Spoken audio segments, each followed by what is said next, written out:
Menunggu adalah sesuatu yang menjemukan bagi sebagian besar orang, bahkan bagi semua orang. Dan waktu kita bersabar menunggu waktu Tuhan, apa sih yang membuat kita mampu dan mengapa harus itu dilakukan? Makanya malam ini kita mau belajar bersama-sama dengan Pendeta Wahyu Pramudia. Selamat menyaksikan.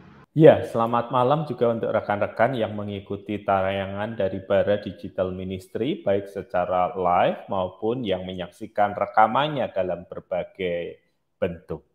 Nah, memasuki tahun yang baru ini, kita tahu tahun yang baru menghadirkan banyak harapan yang baru. Tetapi sekaligus tahun yang baru memulai babak penantian yang baru.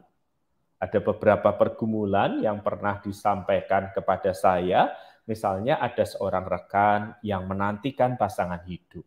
Rekan yang lain menantikan anak atau keturunan. Opa dan oma menantikan cucu yang pertama. Ada yang menantikan pekerjaan yang lebih baik. Ada yang kepengen punya rumah yang lebih baik, punya mobil yang lebih baik. Dan tahun yang baru ini menjadi tahun yang membuka kesempatan bagi mereka untuk menantikan sesuatu yang baru, namun sekaligus juga penuh pergumulan yang tidak mudah. Kok lama ya Pak WP? Nunggu jodoh kok lama banget. Dapat pekerjaan yang lebih baik kok lama banget. Saya loh Pak sudah mencoba 2-3 kali proses bayi tabung, kok ya tidak segera punya keturunan. Dan kemudian kita mencoba untuk melihat dan mengamati bahwa penantian itu adalah sesuatu yang buruk. Orang jadi berpikir begini Bapak, Ibu, dan saudara sekalian. Kalau bisa cepat, mengapa jadi lama? Kalau lama berarti pasti ada yang salah. Kalau lama pasti ada yang keliru. Salahnya di mana? Kelirunya di mana? Kalau itu terkait dengan relasi dengan Tuhan, kemudian kita jadi berpikir, apakah masih ada dosa atau kesalahan yang harus diperbaiki, atau saya kurang ini atau kurang itu Pak WP, sehingga apa yang saya nantikan, apa yang saya doakan dari Tuhan tidak mewujud nyata. Nah, saudara-saudara, kita harus memahami bahwa yang pertama, kemajuan teknologi ini memang menyebabkan kita menjadi tidak sabar menunggu. Tidak sabar menunggu sesuatu yang juga tidak jelas progresnya. Ketika saya berkata seperti ini, bukan berarti saya bebas dari penantian loh teman-teman. Saya juga sedang menantikan satu hal tertentu, dan itu di luar kendali saya. Saya hanya bisa menunggu, saya hanya bisa menanti sesuatu yang tidak saya ketahui progresnya. Dan yang kedua, biasanya kalau kita menunggu dan merasa itu menjadi lebih lama, menjadi lebih panjang dari harapan kita berpikir ada yang nggak beres, ada yang keliru, ada yang salah. Padahal teman-teman, kalau kita membuka Alkitab kita, maka kita akan menemukan banyak contoh di mana menanti waktu Tuhan bekerja untuk sesuatu hal yang Tuhan janjikan menjadi kenyataan, itu adalah bagian dari hidup beriman. Mari saya beri contoh yang pertama, misalnya Abraham. Ketika Tuhan menjanjikan keturunan dan kemudian tergenapi, itu butuh waktu kurang lebih 25 tahun. Bayangkan Abraham itu mendengar janji Tuhan secara langsung, berkomunikasi dengan Tuhan secara pribadi, tetapi toh itu tidak membuatnya sabar menanti. Di dalam 25 tahun itu ada saat di mana Abram memutuskan untuk mengambil jalannya sendiri, mengikuti saran dari Sarah istrinya, dan kemudian dia mengambil Hagar menjadi istrinya, dan selanjutnya kita tahu apa yang terjadi, bukan? Jadi Abram yang mendengar suara Tuhan, yang mendengar janji Tuhan langsung, tidak melepaskan dia dari penantian 25 tahun, Bapak Ibu. Bayangkan itu kalau KPR rumah pasti sudah lunas. 25 tahun menanti janji Tuhan. Yusuf ketika mendapatkan visi bahwa dia akan menjadi pemimpin dan saudara-saudaranya akan datang, kita tahu dia menjalani masa selama 13 tahun. Dan 13 tahun penantian itu tidak terjadi di dalam ruang yang vakum. 13 tahun penantian itu hidupnya turun terus. Dari anak di rumah, menjadi budak, menjadi narapidana. 13 penantian itu tidak terjadi dalam ruang vakum, dia terus pakai bahasa modern dikerjain oleh orang lain sehingga hidupnya turun terus. Anak, budak, narapidana. Tetapi anehnya adalah ketika jalan hidupnya semakin turun di mata manusia, dia itu sebenarnya semakin dekat dengan rencana Allah. Dia akan mendapatkan visi dari Allah, dia akan menjadi pemimpin. Harusnya selama masa penantian itu hidupnya naik terus dong. Sama seperti seseorang, mulai dari wali kota di sebuah kota yang tidak terlalu besar, wali kota atau gubernur di kota yang lebih besar, di provinsi yang lebih besar, sampai akhirnya jadi presiden. Jalannya naik terus kan? Itu jalan manusia. Tetapi dari catatan Alkitab, penantian Yusuf itu menyebabkan dia menempuh jalan yang bergerak ke bawah. Anak, budak, narapidana, tetapi ketika dia di titik terendah dalam hidupnya, justru disitulah dia paling dekat dengan rencana Allah. Begitu pula dengan Daud, ketika dia diurapi menjadi raja, usianya masih belia, masih relatif muda. Ia tidak masuk hitungan pada waktu itu. Lalu kita tahu dia harus menunggu kurang lebih 13 tahun juga, 13-14 tahun sebelum akhirnya dia sungguh-sungguh menjadi raja, sungguh-sungguh menjadi pemimpin. Dan semua penantian itu tidak terjadi di ruang vakum, semua penantian itu tidak terjadi di ruang yang tanpa godaan, tanpa air mata, tanpa penderitaan. Alkitab menggambarkan Daud terus-menerus lari dari satu tempat ke tempat yang lain karena Saul menghendaki kematiannya. Jadi kalau kita lihat tiga tokoh itu, Abraham, Yusuf, Daud, dan kita perlu tambahkan satu lagi Kristus yang tercatat di dalam Alkitab. Terakhir ada catatan bahwa dia berumur belasan dan baru kemudian usia 30 tahun dia muncul ke permukaan. Sebelum dia berkarya ada sekian lama, sekian belas tahun dia tidak dicatat ada di dalam Alkitab melakukan aktivitas tertentu. Dia muncul di usia kurang lebih 30 tahun setelah catatan terakhirnya di umur 12 tahun. Ada fase yang senyap, ada fase penantian sebelum dia memanggil murid-muridnya yang pertama, sebelum dia membuat mujizatnya yang pertama, sebelum dia muncul dan mengajarkan kebenaran firman Tuhan. Nah, dari penantian mereka yang ada di dalam catatan Alkitab, apa yang bisa kita pelajari untuk kehidupan kita? Yang pertama, sedekat apapun kita dengan Tuhan, seakrab apapun kita dengan Tuhan, bahkan ketika kita bisa mendengar suara Tuhan secara langsung seperti Abram, menanti itu bagian dari kehidupan kita. Menanti itu bagian dari kehidupan beriman kita. Menanti Tuhan menggenapi janjinya. Jadi siapapun umat Tuhan, dia tidak terlepas dari fase penantian itu. Menanti bukan berarti kita kurang rohani, menanti bukan berarti kita kurang benar, menanti bukan karena kita banyak dosa dan kesalahan, menanti memang adalah bagian dari proses kehidupan di mana Tuhan itu bekerja di dalamnya. Jadi penantian adalah sebuah hal yang wajar, yang normal terjadi. Yang kedua yang kita pelajari, masa menanti janji Tuhan tergenapi itu bukanlah masa yang vakum dari godaan, pencobaan, kejatuhan ke dalam dosa, air mata, duka, kehilangan, atau apapun juga yang boleh kita sebutkan. Kita tidak pernah menanti di dalam ruang yang vakum, tanpa pergumulan, tanpa godaan. Kita menanti di dalam sebuah ruang yang penuh godaan, pencobaan, air mata, penderitaan, dan banyak hal yang lain.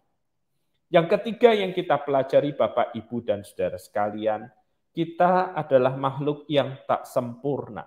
Kita jatuh bangun di dalam penantian itu.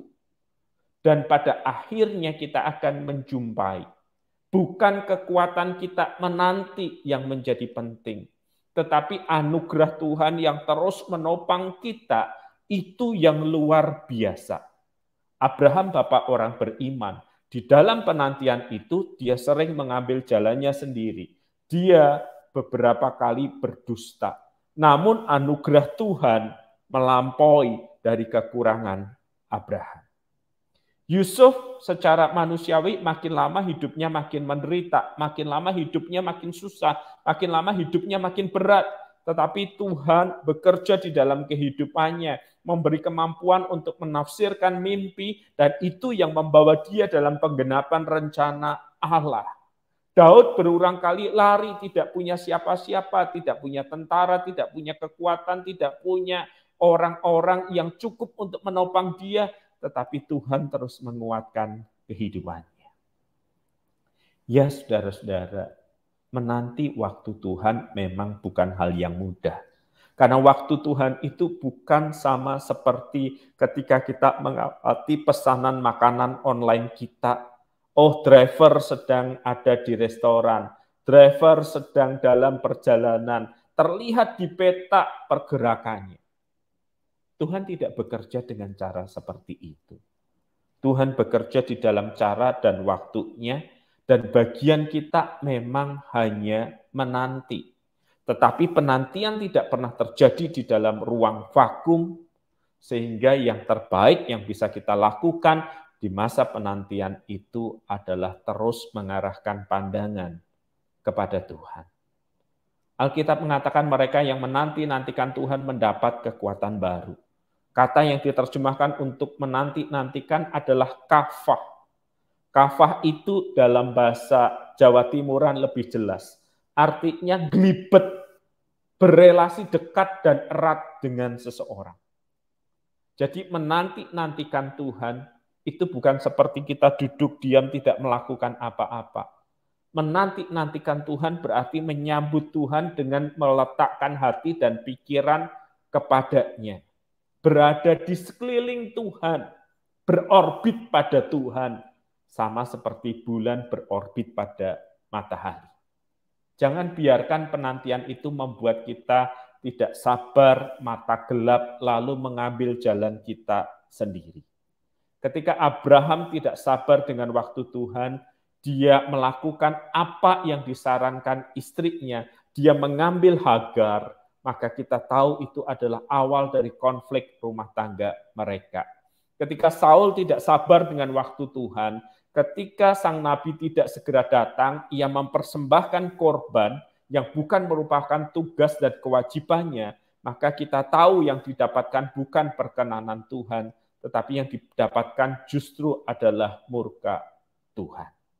Jadi nantikanlah Tuhan dengan berorbit pada Tuhan, dengan mendekap, dengan erat, dengan terus hidup sesuai dengan firman-Nya.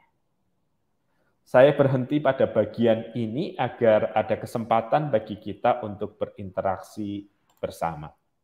Silakan Baik, Pak baik. Ferry. Terima kasih Pak WP untuk penjabarannya di malam hari ini berkaitan dengan penantian dan sangat dekat dengan kehidupan kita semua ya, pasti bicara tentang penantian.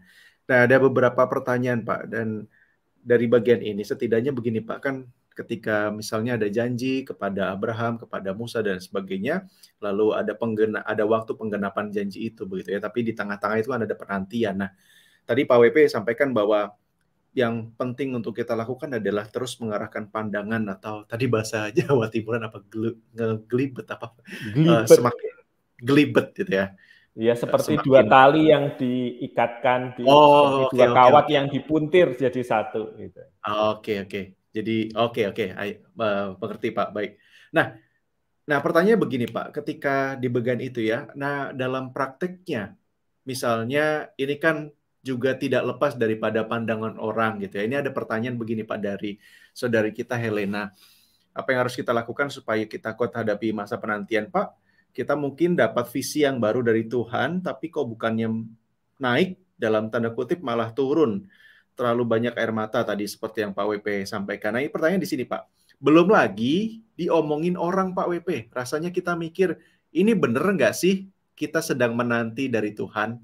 Makin hari kok rasanya makin berat karena untuk mencari orang yang menopang kita saja sulit, Pak. Itu mungkin saya tambahkan itu termasuk ketika tadi ya penantian misalnya tentang keturunan, lalu dan lain sebagainya gitu ya.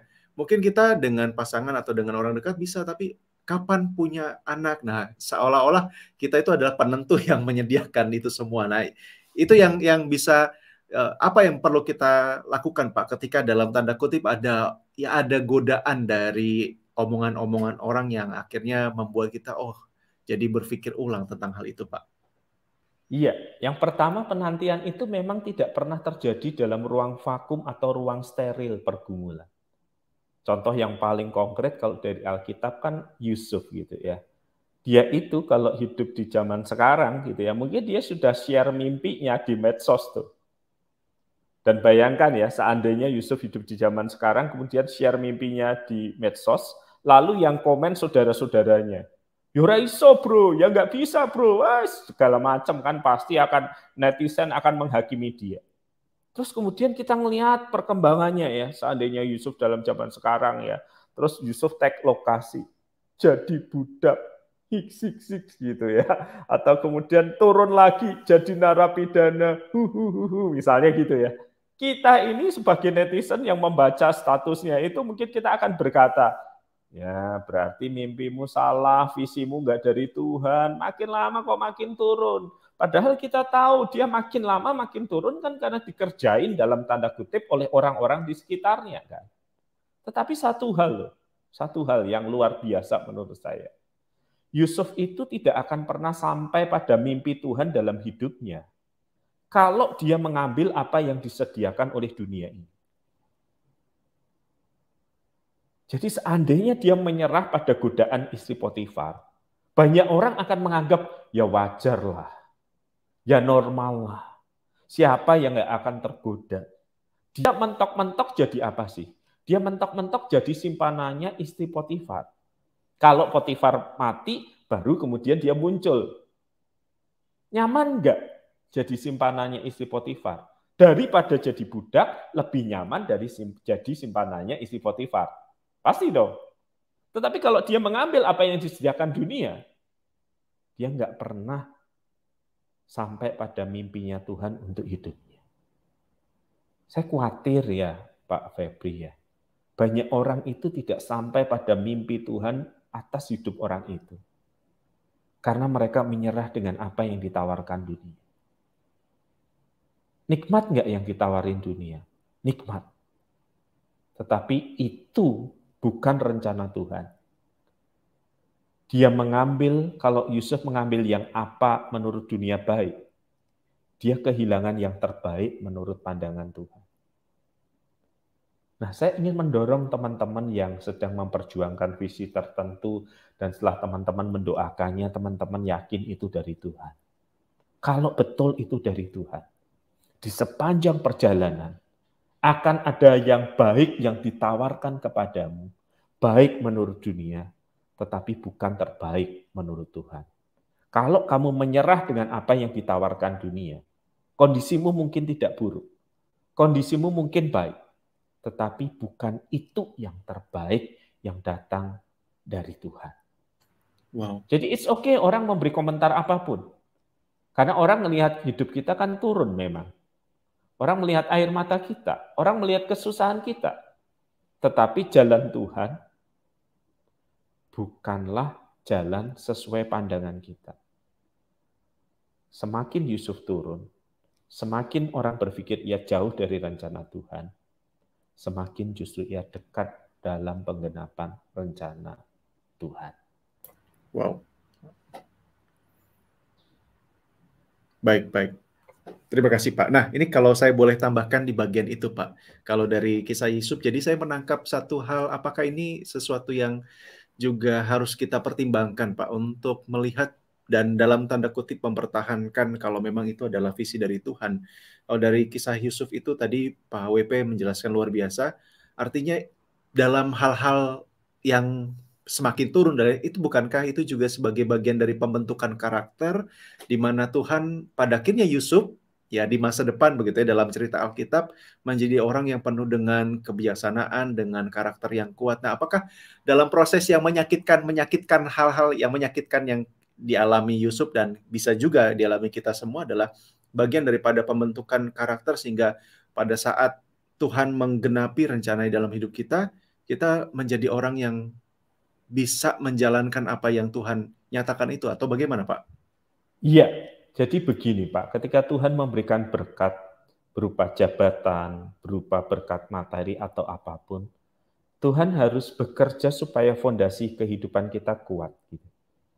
Yusuf yang kemudian memimpin setelah 13 tahun dibentuk Tuhan itu, bukan lagi Yusuf yang sok pamer mimpinya, sok pamer visinya, tetapi Yusuf yang sudah mampu berkata, kamu merencanakan yang jahat, tetapi Tuhan mengubahnya untuk kebaikan.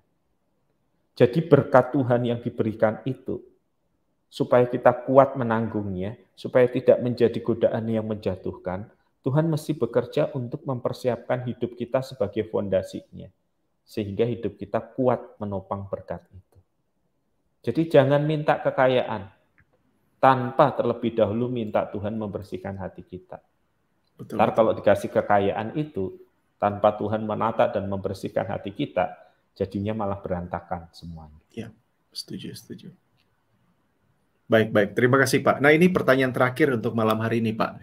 Dalam tadi ya, ketika saya nggak tahu, ini ada satu pertanyaan sebenarnya. Ketika yakin akan janji Tuhan, ya udah, apapun dihadapi, meskipun itu berat. Nah, tapi persoalan begini, Pak. Ini pertanyaannya dari Fakta Kristen ya, dari satu akun. Bagaimana cara menentukan bahwa bagaimana cara menentukan bahwa sudah saatnya atau masih menanti, misalnya menjalin hubungan atau ke jenjang pernikahan harus dijalin atau tidak, pekerjaan, waktu pelayanan apakah harus bertahan atau pindah tempat. Nah, ini karena adakah tips Pak bersabar menantikan Tuhan karena menunggu berat dan juga kadang dalam penantian tidak ada kepastian dan seolah-olah membuang waktu. Mungkin secara singkat supaya kita pengennya kan begitu ya Pak, pengennya ya udah shortcut singkat, yang mana yang ini bukan ya udah langsung cepat begitu daripada nunggu lama-lama ternyata bukan begitu Pak. Sepertinya begitu. Oke. Jadi ada hal-hal di dalam hidup ini yang memang harus dijalani sebagai sebuah proses dan tidak bisa dipercepat. Wanita hamil dan melahirkan kurang lebih 9 bulan 10 hari. Tidak bisa dibantu 9 perempuan lalu jadi 1 bulan hamilnya, itu tidak bisa. Jadi memang ketika kita sedang menggumulkan sesuatu, kita bergumul ini kehendak Tuhan atau tidak, satu pedoman yang penting adalah apakah ini melanggar firman Tuhan atau tidak. Oh, tidak melanggar, pilihannya makin banyak. Oke, maka pilihan yang kedua adalah apakah kita merasa bahwa ketika kita berpindah ke tempat tertentu, maka pengembangan diri dan talenta kita menjadi lebih besar.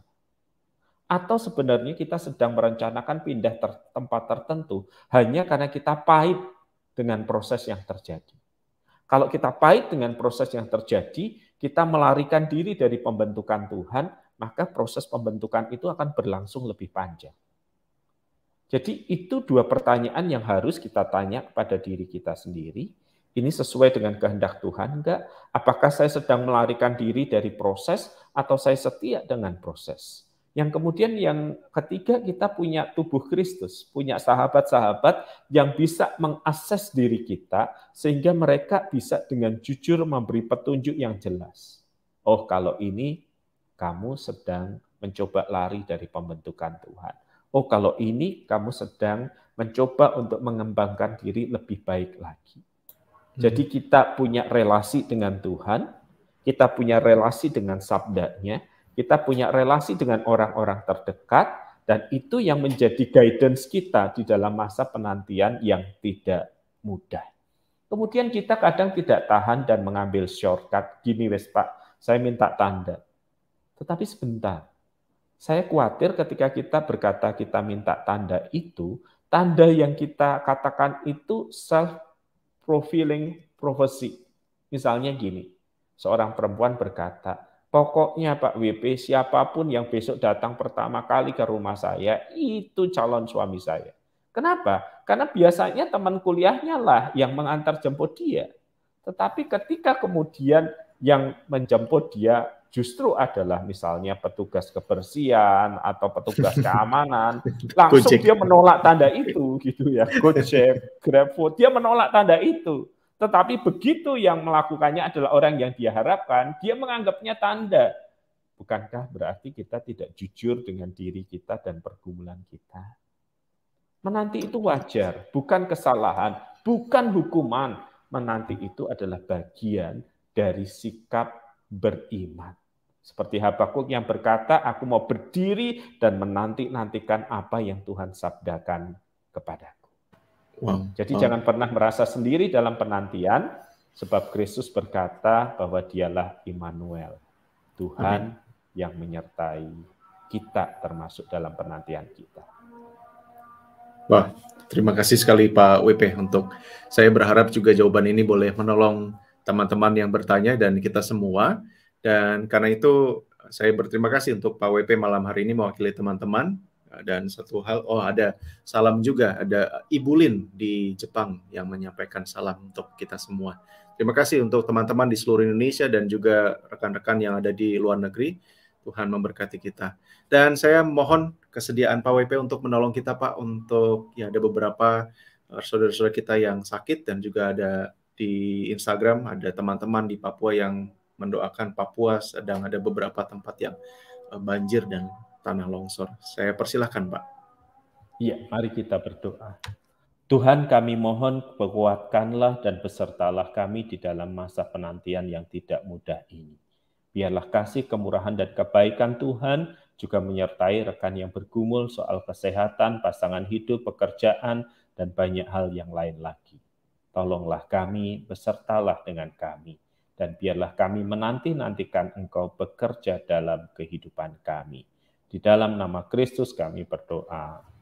Amin. Amin. Sekali lagi terima kasih Pak WP dan juga rekan-rekan terima kasih. Jangan lupa untuk subscribe dan follow akun Bara Design Ministry. Saya Feby Timotius bersama dengan Pak WP dan juga rekan-rekan di balik layar yang sudah melayani. Mengucapkan selamat malam. Tuhan berkati kita semua. Sampai jumpa besok malam. Amin.